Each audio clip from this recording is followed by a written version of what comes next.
বসুন্ধরা নতুন করে মে মাসে আপনার সরকারকে চিঠি লিখেছে যে তারা জ্বালানি অংশের পেট্রোলিয়াম গ্যাস এই অংশের একটা বড় অংশ তারা আপনার আমদানি করবার এবং সরবরাহ করবার বিক্রি করবার অনুমতি চাচ্ছে।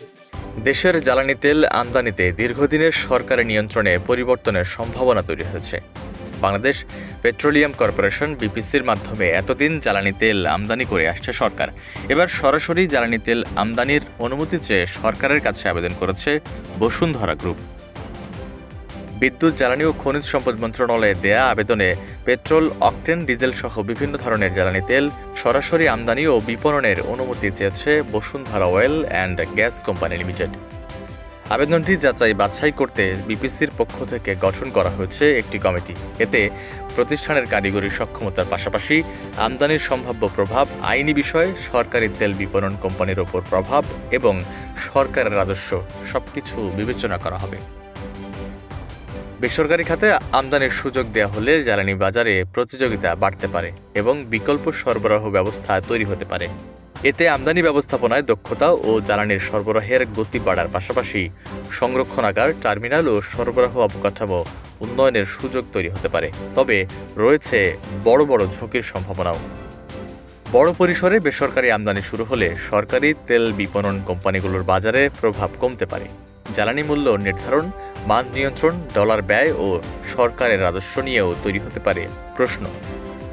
আন্তর্জাতিক বাজারে তেলের দাম ও ডলারের মূল্য বাড়লে আমদানি ব্যয় বাড়বে। একই সঙ্গে ডলারের ওপর বাড়তি চাপ, নিম্নমানের জ্বালানি আমদানি, সরবরাহে সমন্বয়হীনতা কিংবা বাজারে কারসাজির আশঙ্কাও রয়েছে। Bashundhara oil gas company limited বছরে 15 থেকে 20 lakh ton diesel, 2 lakh ton octane, 1.5 lakh ton petrol এবং 8 থেকে 10 লাখ টন ফার্নেস অয়েল নিজস্ব ব্যবস্থাপনায় আমদানি, বিক্রি ও বিপণনের অনুমতি দিয়েছে। আবেদনটি পর্যালোচনার জন্য গত 14 জুলাই বিপিসি 11 সদস্যের কমিটি গঠন করে এবং 2 কার্যদিবসের মধ্যে মতামত দিতে বলে। তবে জ্বালানি বিশেষজ্ঞদের একাংশ আশঙ্কা করেন, পরিশোধিত জ্বালানির বড় অংশ বেসরকারি নিয়ন্ত্রণে চলে গেলে বাজারে প্রভাব বিস্তার, কৃত্রিম সংকট ও মূল্য নিয়ন্ত্রণের ঝুঁকি তৈরি হতে পারে। এদিকে বিভিন্ন গণমাধ্যম সূত্রে জানা গেছে, বসুন্ধরাকে জ্বালানি আমদানির সুবিধা দিতে গত 26 জুলাই রাতে বিপিসির চেয়ারম্যান রেজানুর রহমানকে তার পদ থেকে সরিয়ে দেওয়া হয়।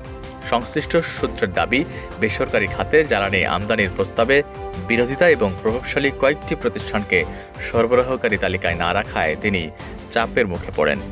এরপর গত 2 আগস্ট অতিরিক্ত সচিব মোহাম্মদ রিয়াজুল হককে বিপিসির চেয়ারম্যান হিসেবে অতিরিক্ত দায়িত্ব দেওয়া হয়। একই জ্বালানি মন্ত্রীর নেতৃত্বে কিন্তু ব্যাপক ডিজাস্টার হয়েছে। যেই মন্ত্রী আগের সরকারে ফেল করেছেন তাকে এবার দায়িত্ব দিয়ে কি আশা করছেন তিনি এবার সফল হবেন? সংশ্লিষ্টদের মতে, বসুন্ধরার আবেদনকে শুধু একটি প্রতিষ্ঠানের বাণিজ্যিক উদ্যোগ হিসেবে দেখার সুযোগ নেই। দেশের জ্বালানি নিরাপত্তা, বাজার প্রতিযোগিতা, সরকারি প্রতিষ্ঠানের সক্ষমতা এবং রাজস্ব সবকিছুর ওপর সামগ্রিক প্রভাব বিবেচনা করেই সিদ্ধান্ত নেওয়া প্রয়োজন। বসুন্ধরার এই আবেদন অনুমোদন পাবে নাকি জ্বালানি তেল আমদানিতে বর্তমান সরকারি কাঠামোই বহাল থাকবে, সেদিকে এখন নজর সংশ্লিষ্টদের। Hasan Masud, prime TV.